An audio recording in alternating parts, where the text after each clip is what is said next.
Добро вечер во емисијата 360 степени на Алсат. Во последните недела две е тензично на релација Софија-Скопје. За чести е изјавите од представници на бугарската влада, како вице-премиерот Каракачанов, од европратеници, како Ковачев, од други јавно експонирани личности, како екс-амбасадорот Јорданов, со кои се негира посебноста на македонскиот јазик и субјективно се толкуваат личности настани од историјата.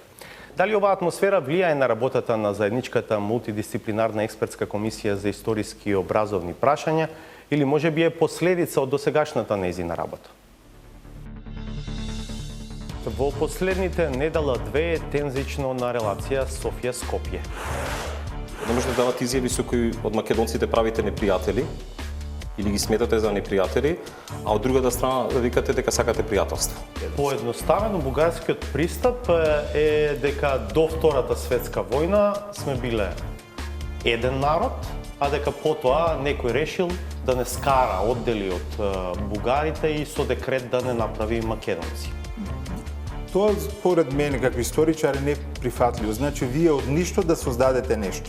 Екс нихилио да создадете нација македонска. Ако бидете искрен, што би рекле дека нашите учебници по историја самите имаат потреба од ваков тип на, еве ќе го наречам, реформа или дека се во ова навистина го правиме само под притисок на Бугарија? Тоа првото. Самите учебници наши бараат подобрување.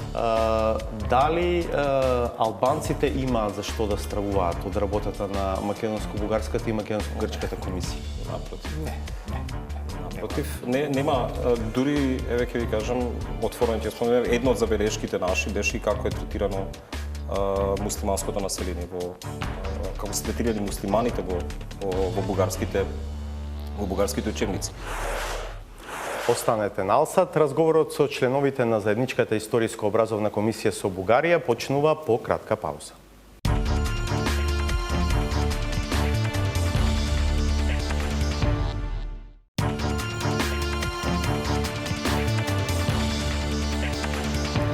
Последните изјави што доаѓаат од Софија и работата на заедничката историско-образовна комисија е тема на вечерашно издание на 360 степени.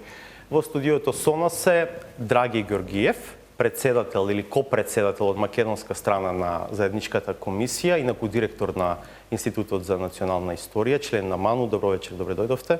Добро вечер, добро ве најдов. И Петар Тодоров, член на комисијата, инаку вонреден професор во Институтот за национална историја. Добро вечер и за вас. Добро вечер. На почеток, кога во август оваа година се случија реплики на релација Софија-Скопје, дел од вас, конкретно вие, Тодоров, дадовте изјави дека ако елитите во двете држави не создадат атмосфера, тогаш џабе воопшто е формирана оваа комисија. Останувате се уште на таа ваша оценка? Да, секако. Неопходна е посветеност на политичарите, на елитите, доколку сакаме овој процес да успее. Доколку таа посветеност не постои, едноставно процесот може да биде осуден на пропаст. Посветеност во смисла да помагаат во работата на комисијата или посветеност во смисла на создавање на атмосфера? Посветеност во смисла на создавање на атмосфера и посветеност во смисла да не се дават изјави кои може да му наштетат на процесот, какви што имавме изминатата недела во Република Бугарија. Господине Ѓоргиев, комисијата досега одржа неколку средби. По последната излеговте заедно на пресконференција со копредседателот од бугарска страна. Многумина можеби очекуваа да објавите конкретни резултати во смисла на постигната согласност околу наративот кој што би се користил еве за цар Самуел или за браќата Кирил и Методи, бидејќи го разгледувате тој период од историјата, средновековието, но рековте дека иако е направен прогрес, сепак немате постигнато заедничка согласност. Зошто? Комисијата досега има одржано 3 средби, од кои првата беше техничка, во која се утврдија некои принципи и методи на работа. И фактички комисијата имаше 2 средби на кои беше посветено внимание на учебниците и на личностите и настаните за чествување. И јас не би рекол дека немаше резултати. Значи, комисијата излезе, двајцата копредседатели излеговме со изјава дека е постигната согласност за Кирил и Методи и за Григор Парличев со препораки до владите да ги честуваат тие личности. Единствено не се постигна согласност за цар Самуил. Дискусија имаше долга, исцрпна, меѓутоа дојдовме до некои поместувања на нашите ставови и на нивните ставови, меѓутоа недостасуваше малку за да се постигне согласност. Што значи кога велите дека е постигната согласност за Кирил и Методи и за Парличев? Тоа значи дека постигнавме, усогласивме еден текст во кој се наведува зошто Кирил и Методи, светите браќи Кирил и Методи и Григор Парличев се важни да ги честуваат и македонскиот народ и бугарскиот народ заедно. Зошто тие личности се испреплетуваат и во нашата историја и култура и во културата на бугарскиот народ и историјата на бугарскиот народ. И затоа немате недоразбирање веќе со вашите бугарски колеги? Ги усогласивме тие текстови ќе одат како во нашиот извештај кој ќе оди на крајот од годината до владите, како прилог на извештајот за досегашната работа и владите ќе ги прочитат тие извештаи и верувам дека ќе сватат зошто ние како академска фела сметаме дека има можност и потреба и простор овие личности да се слават заедничко. Тоа не значи дека овој текст што сте го усогласиле е текст кој што ќе се користи како наратив и во учебниците во двете земји. Не. Овој текст важи само за како еден вид објаснување, аргументација зошто треба да се слават тие две личности. Ние имаме и бугарската страна и нашата страна разменето околу 30 страни забелешки на нивните и нашите учебници и тие забелешки ќе бидат разгледувани во наредните средби на нашите комисии, така што овие текстови немаат апсолутно никаква допирна точка со учебниците. Господин Тодоров, токму учебниците се можеби главната точка на или извор на стравување во македонската јавност, не знам колку и во бугарската, затоа што се стравува дека практично ќе се пишува нова историја или дека ќе се брише досегашната историја, дека децата па и другите понатаму ќе учат историја која што допарва сега ќе се создава на некаков начин, на штета или на сметка на историјата на македонците, на македонскиот народ, и тоа во случајот со Бугарија на линија на един народ, две држави или две страни, како веќе се вели. Тоа ли треба да биде резултатот финален? Имам впечаток дека во Македонија и покрај тоа што се обидовме неколку пати во пишани текстови и во медиумите да објасниме каква е улогата на комисијата, се уште има потреба да се објасни што прават комисиите. Често во Македонија имавме критики, напади дека токму комисијата ќе пишува нова историја на Македонија. Оваа комисија, како и други комисии кои постоеле во Европа, немаат намера да пишуваат историја. Тие се формираат со цел едната и другата страна да си укажат што е тоа што им пречи во учебниците по историја. Бидејќи знаете, учебниците по историја го има државниот печат и тоа е една државна, може да кажеме, државна политика. Поради тоа, комисиите работат на тоа како во учебниците прво да се воочат точките, елементите кои предизвикуваат конфликт или кои се навредливи за едната или за другата страна, и како тие конфликти, како тие навредливи формулации да се избегнат понатаму. Тоа не значи дека нема да се изучуваат одредени настани, дека, како велат, дека нема да се зборува за окупацијата во 41-44, дека тоа ќе бидат енен лица или слично. Напротив, тие и понатаму ќе треба да стојат, но треба да бидат во насока на тоа да не предизвикуваат нов конфликт. Значи да се примени пристапот на педагогија на мирот. И во учебниците до сега, врз основа на работата на комисијата, слободно можам да кажам дека и во бугарските и во македонските учебници постојат делови кои предизвикуваат конфликт, предизвикуваат антагонизам помеѓу македонскиот и бугарскиот народ. Господин Георгиев има давано повеќе пати изјава дека и во нашите и во бугарските учебници има еден етноцентричен, нагласен етноцентричен пристап. Може ли тоа малку да го појасните повеќе и што ќе значи тоа конкретно? Што ќе се брише, што ќе се менува, што ќе се прилагодува? Тоа ќе се види, што ќе се ќе видиме како ќе работи комисијата, какви резултати ќе даде, но уште еднаш ќе повторам, тоа треба да биде во насока на педагогијата на мирот.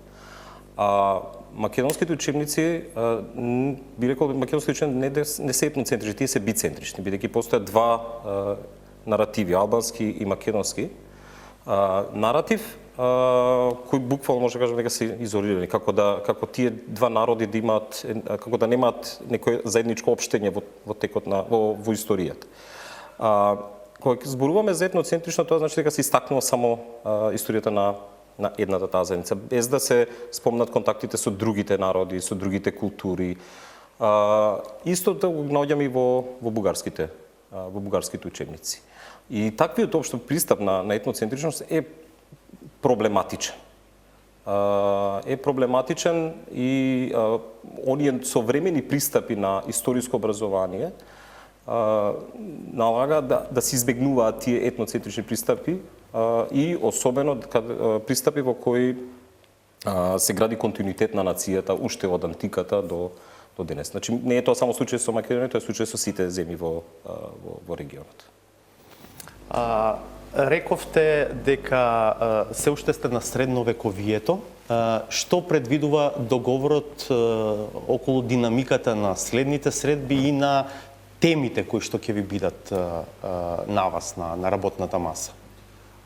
Одредена динамика нема комисијата. Значи, ние имаме оставено отворен простор како време за работа. Ние започнавме хронолошки во работата на учебниците, започнавме од праисторија, стигнавме до среден век. Ќе продолжиме понатаму. За праисторија се надам немавте. Нема сериозни. Нема. Фала Богу, нема. Меѓутоа, не можеме да кажеме на кој начин и колку брзо ќе се развива работата на комисијата, бидејќи ете, например, сега околу Самуил има одредени разлики и застој. Онаму каде што во учебниците во тој хронолошки во тој низ времето ќе наоѓаме на места каде што или од нивна или од наша страна ќе наоѓаме на некои места кои сметаме дека треба да ги дискутираме, ќе застануваме и ќе ги дискутираме. Така да многу е тешко да се каже до кога или колку ќе трае работата. Што е со забелешките што ги имате разменете околу учебниците? Тие забелешки требаше да бидат предмет објект на работа на ова третата средба, меѓутоа затоа што дискусиите околу Кирил и Методи, околу Григор Парличев и посебно околу цар Самуил се одолжија, не успеавме да стигнеме да ги разгледаме тие забелешки. Одлучивме тоа да биде на следната средба. Нема да биде не знам какво откритие ако повторно констатираме дека веројатно како ќе се движите кон 19-тиот и 20-тиот век, така и разликите можеби ќе бидат уште поголеми и ќе ви треба уште повеќе време за да стигнете до некаква заеднички вординг.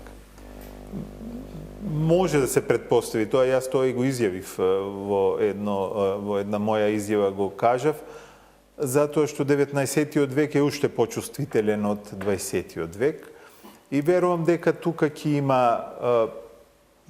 настани личности околу кои ќе има подолги дебати, подолга дискусија, затоа што се на различен начин представувани во македонската историографија и во бугарската историографија. Меѓутоа, овие искуства кои веќе ги имаме од првите три средби, потоа некои методи кои се користат, кои ги ние совладавме читајќи литература за тие работа на тие комисии меѓународни, сметам дека ќе помогнат околу надминувањето на тие проблеми во 19-тиот век. Така што јас сум во тој поглед оптимист. Верувам дека мене ми дава оптимизам фактот дека ние отворено дискутираме. Еве за Самуил отворено си дискутираше од двете страни.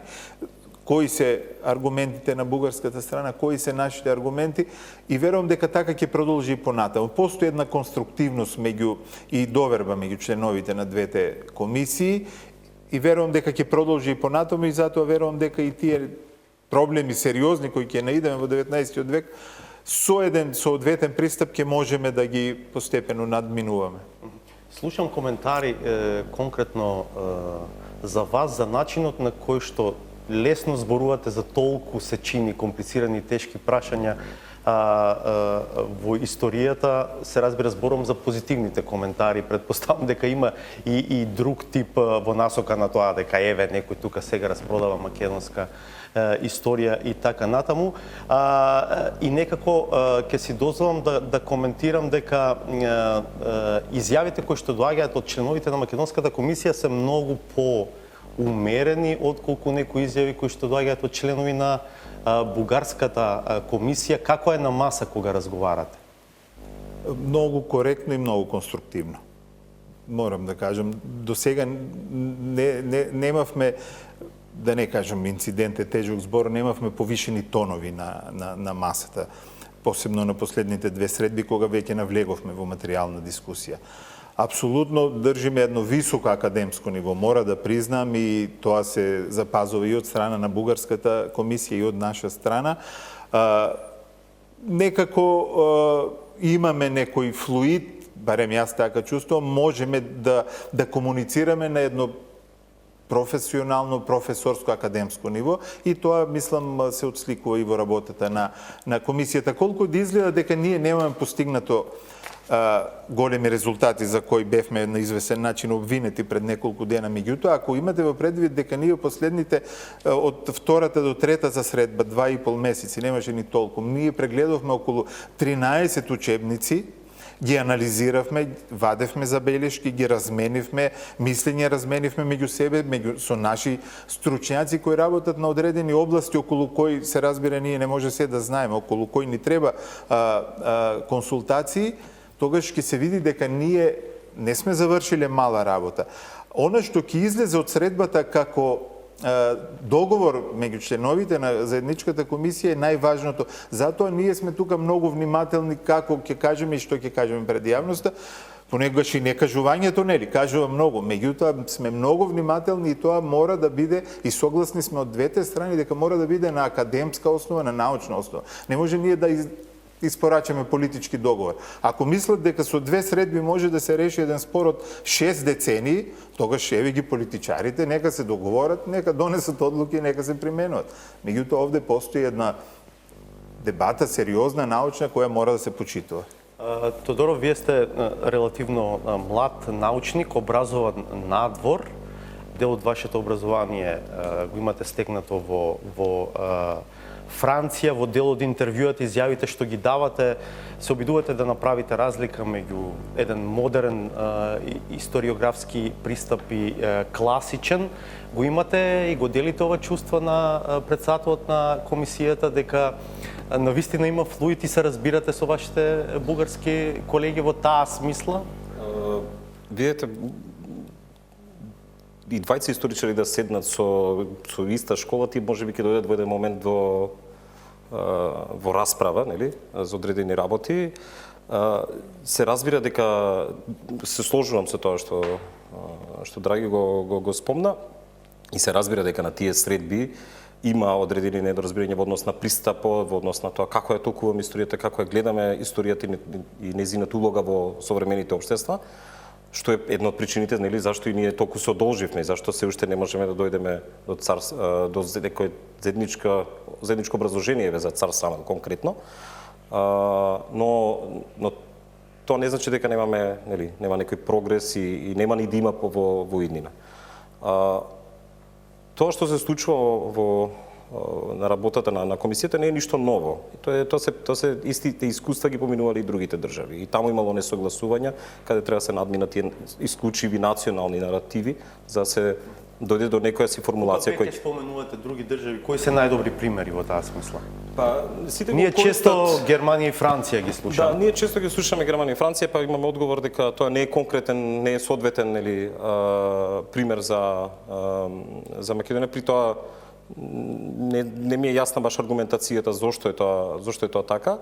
Најексплоатираниот пример е точно француско-германскиот пример, во кој двете држави сватија после Втора светска војна дека мора да најдат начин како историјата да не биде пречка за односите меѓу двете држави и не само тоа, него да не биде извор на конфликт. Знаеме француско-германскиот конфликт до што доведе во историјата на 20 век не само на Европа, него и на целиот свет. Се разбира, постојат и други примери, постојат и француски-италијански пример, постојат и словенечко-италијански пример, постојат израелско-германски, постојат многу такви комисии. Такви комисии функционираат и во Азија, не само на територијата на Европа. И сите имаат за една иста цел, а тоа е како да се надминат конфликтите помеѓу двете држави кои произлегуваат од различното толкување на минатото, кој е често резултат на еден националистички пристап.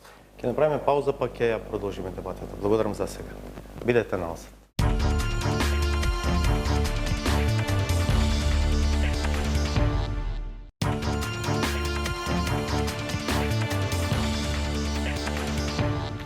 Го продолжуваме разговорот со членовите на заедничката Македонско-бугарска историско-образовна комисија. Во студиото се копредседателот од македонска страна Драги Георгиев и членот на комисијата Петар Тодоров. Во воведот од оваа емисија ги споменавме изјавите кои што главно доаѓаат од политичко ниво.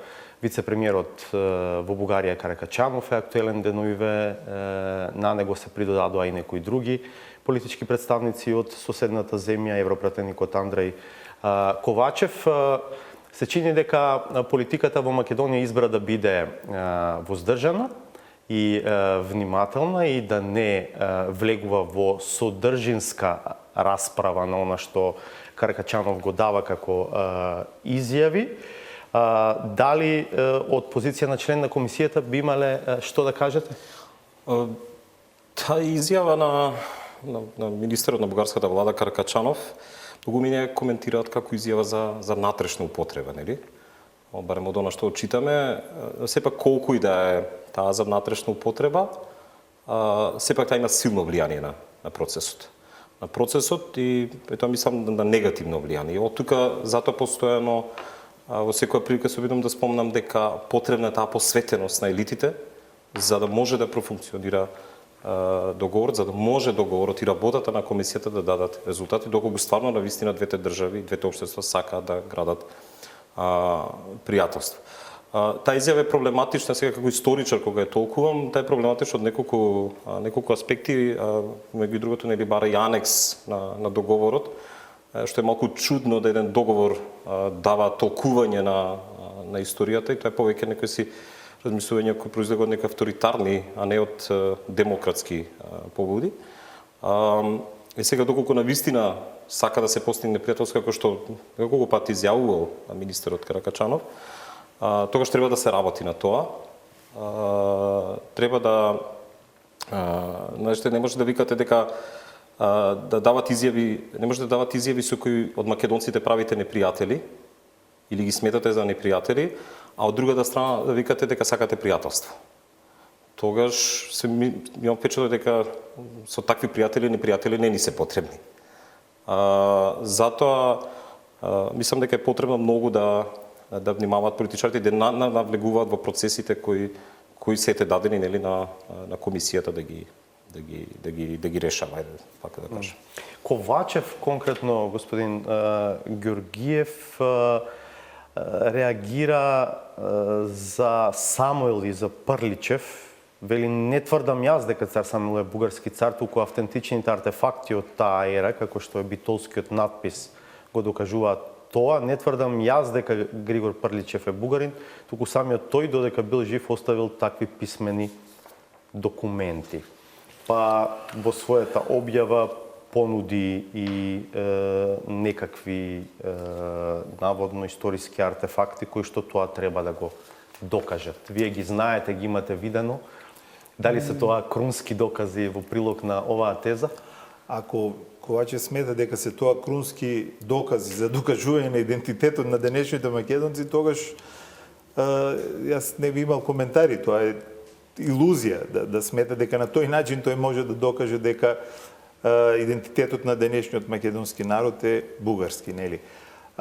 Тие сите артефакти, аргументи, извори што ги посочува Ковачев се познати. Не само во македонската историографија, во бугарската, туку и во светската историографија која се занимава со тие прашања, и Самуил, и 19-тиот век, еманципацијата на христијанското население во Македонија.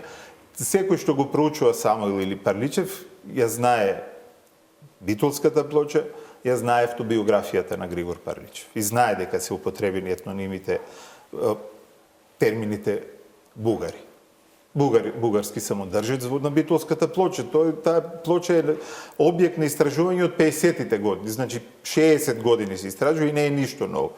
Прашање што значи терминот бугарин во 1014 или 16 година од кога датира Битолската плоча и што значи денес терминот бугарин. Дали тоа што бил бугарин Иван Владислав на бугарската плоча значи дека и денешните жители на Република Македонија, на современа територијата на Република Македонија, која во тоа време е во склоп на Самуилово царство, сите тие луѓе тука се бугари. И дали терминот бугарин значи термин во етничка смисла, во национална смисла, во која ние денес сваќаме што значи бугарин или македонец. Дали значењето на македонец или бугарин денес може ние 1000 години наназад да го рефлектираме, да го проектираме и да кажеме тоа е едно те исто.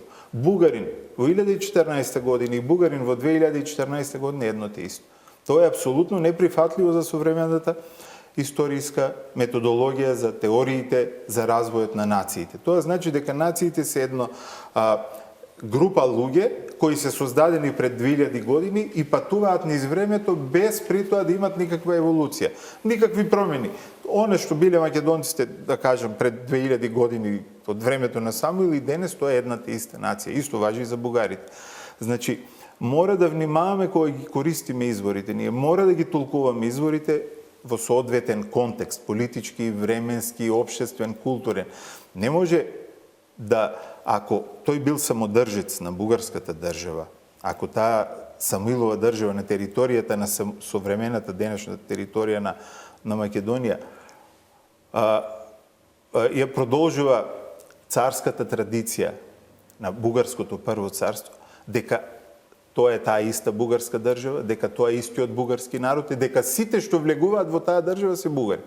Тоа е за современите сваќање на нациите, на модерните сваќања на нациите, на идентитетите, неприфатливо. Кога се почетоците на етногенезата на модерната македонска нација?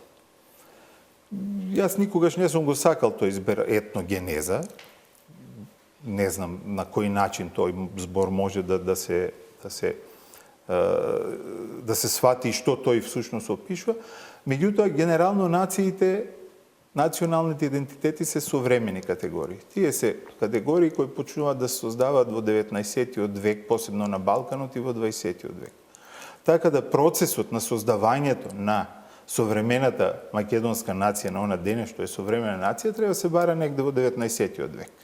Почетоците, прапочетоците на протомакедонизмот, а не да го бараме во времето на Александар Македонски. Поедноставено, бугарскиот пристап е дека до Втората светска војна сме биле еден народ, а дека потоа некој решил од нас да направи нешто друго, да не скара оддели од бугарите и со декрет да не направи македонци.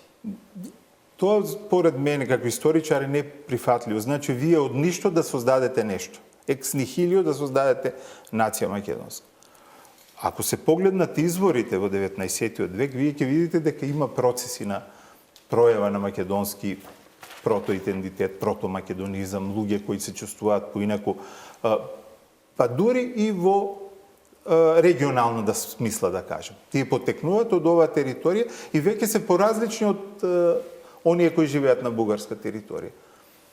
Да не зборам нели за Мисирков кој јасно изразува дека треба да се развива посебна македонска нација, тука е Георгија Пулевски, автодидакт кој сепак чувствува дека тоа е нешто поразлично од другите, постојат и други примери понадолу ако одиме. И сега да се тврди дека не постоело ништо пред тоа, туку со 44 година со декрет е создадено, тогаш треба да се негират некои историски факти. Кај преродбениците со бугарите? По мене тука мора да се најдеме негде на средина. Несомнено Григор Парличев е важна личност за бугарската култура и историја. Тој во својата автобиографија, во својата кавга со еден грчки новинар кога ја добива наградата 1860 година, вика: јас сум бугарин, меѓутоа јас подобро зборувам од вас грчки и подобро го знам грчката култура и јазик. И сега, ако тоа го кажал Григор Парличев, ние не можеме тоа да замижеме и да кажеме не постои такво нешто. Меѓутоа, важноста на Григор Парличев за нашата култура, за нашата историја е огромна и не може ние да се откажеме од Григор Парличев и да кажеме тој е бугарин кој припаѓа на бугарската култура. Тој припаѓа и на нашата култура. И од тој аспект едно од мостовите, алатките преку кои може тоа да го пребродиме е таа мултиперспективност. Да се види дека тој е важен и за нашата култура, за нашиот народ, за нашата литература, но е важен и за бугарската и на тој начин тој човек да го славиме како алка на поврзаност, не како нешто што ги не разделува. Повелете, Тодор. Би сакал да кажам дека, например, нашата наука за литература Никола Јонков Вапцаров го ословува како дводомен поет. По истиот принцип се ословува, може да се смета и Григор Прличев. Ова што го спомна, драги, за Прличев, има еден проблем со историографиите на Балканот. А тоа е дека една личност може да припаѓа исклучиво само на една нација. И буквално тоа не отстикува состојбата на периодот за кој станува збор, периодот во кој таа личност живеела, действувала, творела. Григор, ние мора да разбереме дека, особено во тој империјален контекст во Османлиската империја, личностите можат да имат и повеќе идентитети. И тоа не само етнички идентитети, може да имат и социјални идентитети кон семејството, кон религијата. Тоа е, значи, денеска како се идентификуваме не значи дека луѓето така се идентификувале пред 100 години. Но со Григор Прличев што е важно? Проблемот со исклучивоста, дека таа личност може да припадне само на една нација, доведува до конфликт. Кога една нација ќе посегне по него или друга нација ќе посегне по него. И тука доаѓа до конфликт. Таков е случајот и со македонско-бугарскиот конфликт. Доколку може да разбереме дека таа личност, наместо да биде символ за спор, може да биде символ и за спојување, да прифатиме дека тој може да припаѓа на бугарската историска традиција, на македонската историска традиција, тука нема да има никаков проблем. Ја не гледам што би било проблем. Од тука сметам дека мора да го напуштиме тој исклучив пристап, кој буквално не доведува конфликт и да разбереме дека некои работи може да бидат споделени во повеќе држави, во повеќе нации, во повеќе култури. Григор Прличев е одличен пример, бидејќи тој не припаѓа само на македонската и бугарската култура денеска. Григор Прличев пишува поеми за Скендербек. Тој е учител и во Тирана еден период. Значи тој допринесува до развој на нека албанска култура. Што значи станува збор за некои личности кои имаат допринос во повеќе култури, повеќе нации. Тука би додал уште еден пример. Свеж пример, тоа е крајот на Првата светска војна. 100 години од крајот на Првата светска војна, ниту една држава на Балканот не смогна сили, или државите на Балкан не смогна сили заеднички да одбележат крајот на Првата светска војна и додадат почит кон жртвите на Првата светска војна, цивили и војници. Сите останаа затворени во своите национални приказни. И сите слават или национална катастрофа, или победа. Мислам дека и од тука имаме на идеја и таа е разговарана и на македонската комисијата да Македонија биде иницијатор на изграда на еден меморијал за Балканските и Првата светска војна, меморијал кој ќе се обиде да ги обедини овие различни национални наративи, кои постојат денеска во Грција, Албанија, Македонија, Бугарија, Србија, Црна Гора, на Балканот, и кој ќе биде заеднички наратив кој ќе ги надминува овие национални, ќе ги обединува овие национални наративи и кој ќе биде еден добар пример како да се надминуваат конфликти и како да не ни се случуваат повторно тие балкански војни, таа Прва светска војна во регионот. Ќе се скарате околу тоа каде да биде седиштето на меморијалот? Па, нормално, ние би рекле дека треба да биде во Македонија, како најсимволично место, може би. Каде конкретно во Македонија? Па, не замислам, тоа не е дискутирано, но мислам дека е најдобро тоа да биде во Македонија, бидејќи има Македонија тој символичкиот елемент на конфликтот што постои меѓу балканските држави и мислам дека мора да примениме еден таков пристап, доколку навистина веруваме во тие европски вредности, нели, како што секој ден не потсетуваат политичарите, тогаш треба можеби и да постапуваат реално така, а не само да се кријат позади. Велите дека ова е разговарано во рамките на македонскиот дел од комисијата. Имате намера ова да го предложите пред Се разбира, да. бугарските колеги? Се разбира дека имаме намера да го предложиме и ние веќе разговаравме за тоа дека има потреба и Прва светска војна да заеднички да се одбележува, односно да се дадат комеморација на жртвите. Значи не да ставиме национални катастрофи или победи. Да. Повеќе пати зборувате за градењето на митот на жртва на македонците. Во една пригода велите кога македонецот на прослави пее дека само една има вистина, има една Македонија, делете ја парче, теја пак ќе биде наша најмила, дека не пее само обични стихови, туку и верување дека има делови од Македонија кои требало, а не се дел од денешната Република Македонија. Тоа е верување дека има територии кои не се ослободени. И тоа е повик на начин на ослободување. По ист начин и други, може такви примери да најдеме во другите земји во регионот. Тоа е една спортска химна што ја пее Тоше Проевски, исто така пее за 5 милиони во еден глас. Искрено не ми е позната. Оно што сакам да го кажам, јас го користам тој пример најпред во една статија за македонската историографија и балканските војни. Тоа е дека тоа е резултат на едно верување кај нас, дека Македонија е некоја си држава тоа време која била поделена, дека тоа е историска неправда нанесена на македонците и таа секогаш служела како мобилизирачки фактор на некои политичари да се кријат најпред позади незе, да ги мобилизираат масите за некои одредени политички цели, но при тоа не водејќи сметка дека тоа е уствари повик на ослободување на одредени територии кои се наоѓаат денеска во други држави. И нормално е дека од таа страна ќе има реакција. И по ист начин како што ние реагираме кога грците ќе ни кажат Македонија е една и само една и Грчка. Тоа е исто кога велиме ние има само една Македонија. Знаете, тоа се тие исклучиви пристапи за кои веруваме дека не може една работа да ја споделуваме. Грците тоа го нарекуваат иредентизам, нели?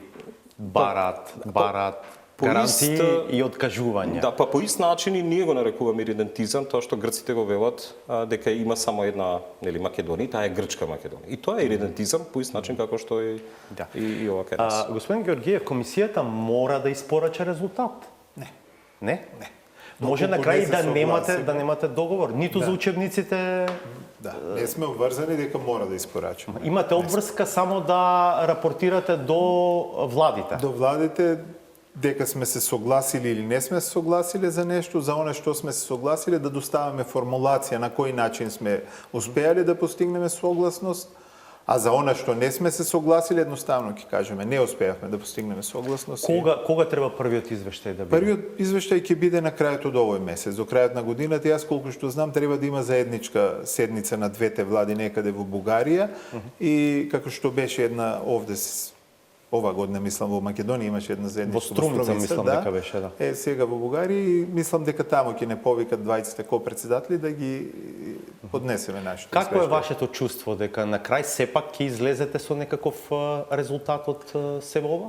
Резултатот од ова до сега ова работа се овие две, нели, препораки за славење на Кирил и Методи и Григор Парличев.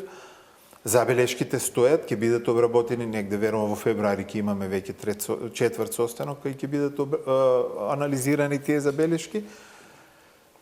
Јас лично мислам од има простор. Има простор и во учебниците тоа го дозволуваат, меѓутоа и желбата и конструктивноста кај комисиите, коректниот однос меѓу членовите на комисиите да се направат некои чекори напред. Господин Георгиев, ако бидете искрен, што би рекле дека нашите учебници по историја самите имаат потреба од ваков тип на, еве ќе го наречам, реформа, или дека се во ова навистина го правиме само под притисок на Бугарија? Не, јас тоа првото. Јас и порано сум правил анализи на нашите учебници, посебно на османлискиот дел, каде што сум специјалист. Самите учебници наши бараат подобрување. Подобар квалитет на учебници. Тоа што се случува сега со бугарската страна само треба да ни биде мотив повеќе да ги подобриме нашите учебници. И не треба да се свати тоа дека е под диктат на бугарската страна. Апсолутно нашите учебници треба да бидат подобрени, како и сите други балкански учебници кои, како што рековме на почетокот, се крајно етноцентрични.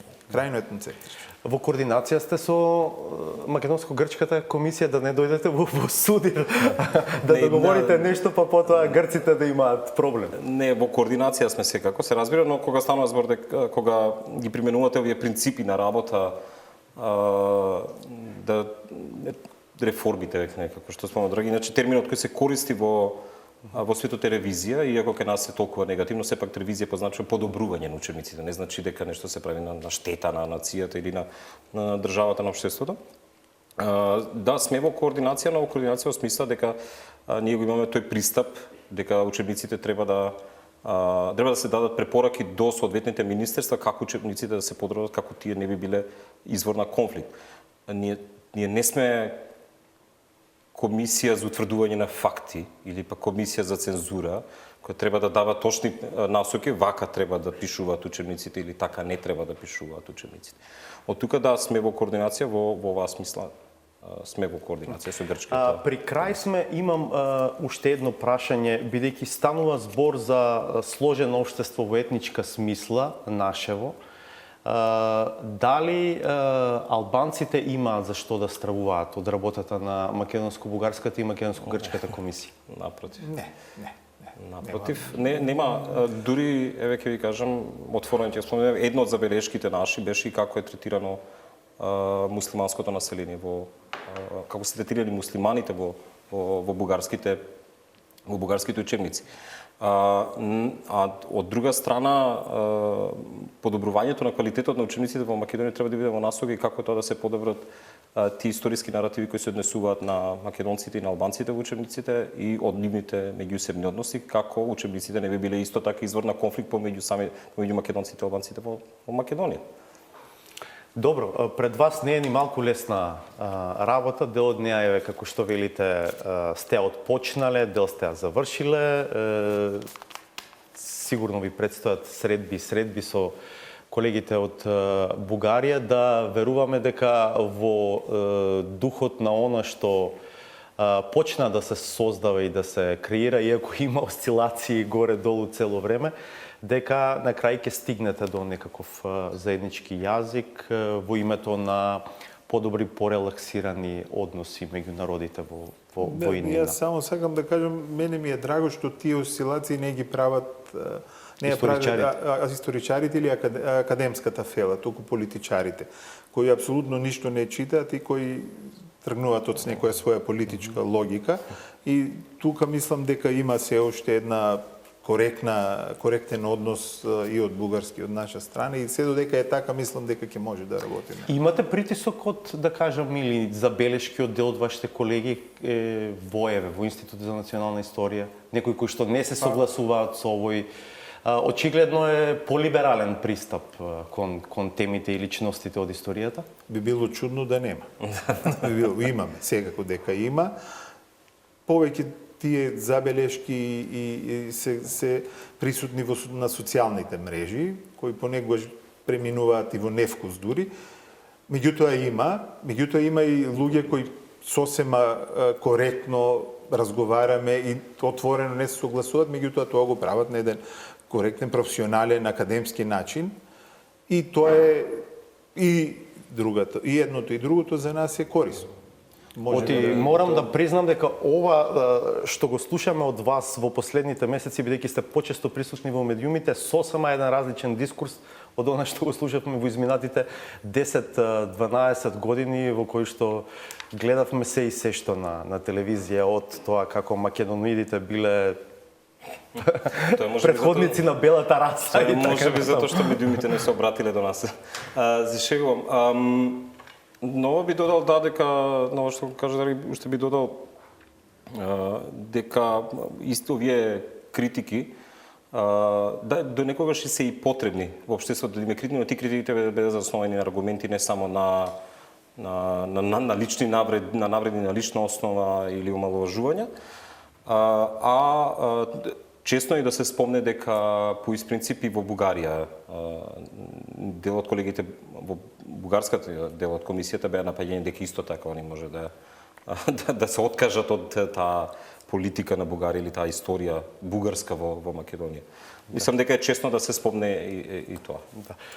Принципот на реципроцитет е принцип кој што е присутен во работата на комисијата, така што ова се што го зборувавме за нашите учебници и нашиот пристап важи и за другата страна, ако ова остана нејасно за публиката, еве да го повториме. Благодарам уште еднаш што бевте дел од 360 степени. Благодарам.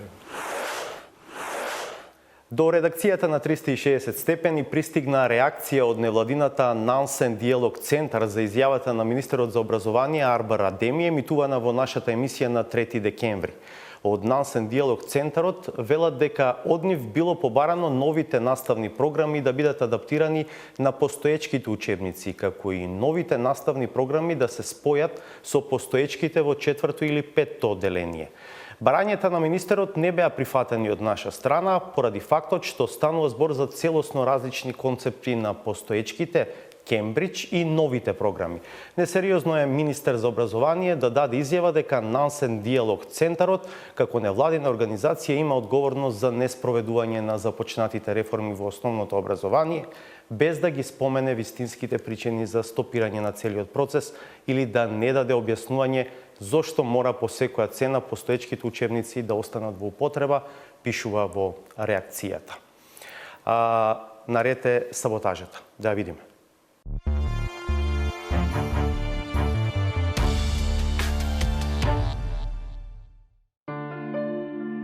Намерата, по секоја цена да се предизвика инцидент за во етерот да не кружи реално тажната слика за протестниот резил, туку таа да добие некаква физиономија на вистински отпор, се остварува тогаш кога во нивниот Мореус ке заплива добар риболовец, кој нема да свати дека дента, тој бил пленот кој се фатил на јадицата. Врхе си го патот. Врхе си го патот. Не ги провоцирај. Ќе ги останците степа. Ајде! Експлозивноста на адвокатите е разбирлива, кога нивната намера е да ги заштитат своите клиенти, но таа ги преминува нормалните граници на вкусот, кога прераснува во неразбирлива агресија, насочена кон оние, кои меѓу другото, со нивната популаризација придонесле тие да стекнат таков кредибилитет, со кој полесно и побргу се искачувале на листата на посакувани бранители. Да не импутирате нешто што не е кажано, особено од таква сериозна телевизија како што е Телма. Многу сериозно вас ви се обраќа. Ајде! Веројатно ќе треба посериозно да се сваќаат, ама не новинарите, туку адвокатите, особено оние кои се во специфичниот фокус на јавноста, а нема доволно разбирање за незините потреби, произлезени од нивните ветувања, кои се сега само предмет на недугаво шеговита и арогантна одбрана. Сакате да направите таква една представа дека Шилегов од дома го донесе воздухот? Во Скопје? Ајде! Отсуството на промена во атмосферата придонесува се во опкружувањето да биде исто, па дури и тие кои што постојано се наоѓале во улога на бранители, на кој сега им пречи тоа што во јавноста и натаму владее истиот став, креиран токму поради протекционизмот на сите власти кон транзицијските профитери и приватизацијските олигарси. Создадовме клима во која што 20 години плюкаме по бизнисмените. Стана срам да бидеш бизнисмен. Ајде! Кога политиката се сваќа како бизнис, тогаш и покрај срамотата за се што си беа кажале меѓу себе. Деловните луѓе, Мицковски, Села и Касами, си ги избришаа плуканиците и почнаа да разменуваат друг тип на секрети. јавно промовирајќи ја најдената љубов, која може да прерасне во нов политички брак. Значи сега имаме нова коалиција, ново мнозинство во Дебар на локално ниво, помеѓу ВМРО, ДПМН, понатаму Алијансата на албанците, БЕСА, партијата ПЕЙ. Ваквиот радикален пресврт предизвикува огромна доза на возбуда, пак коментаторите почнуваат да ги мешаат и дисциплините и термините кои ги употребуваат за да го опишат надпреварот, во кој се надеваат на победа на омилениот тим.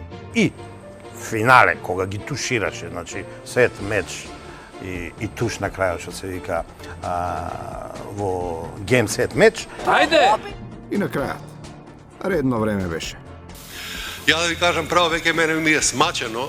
И на вистина, мака е постојано да се употребува зборот кој никогаш не се спроведува во дело. Од тоа право, веќе се станува смачено.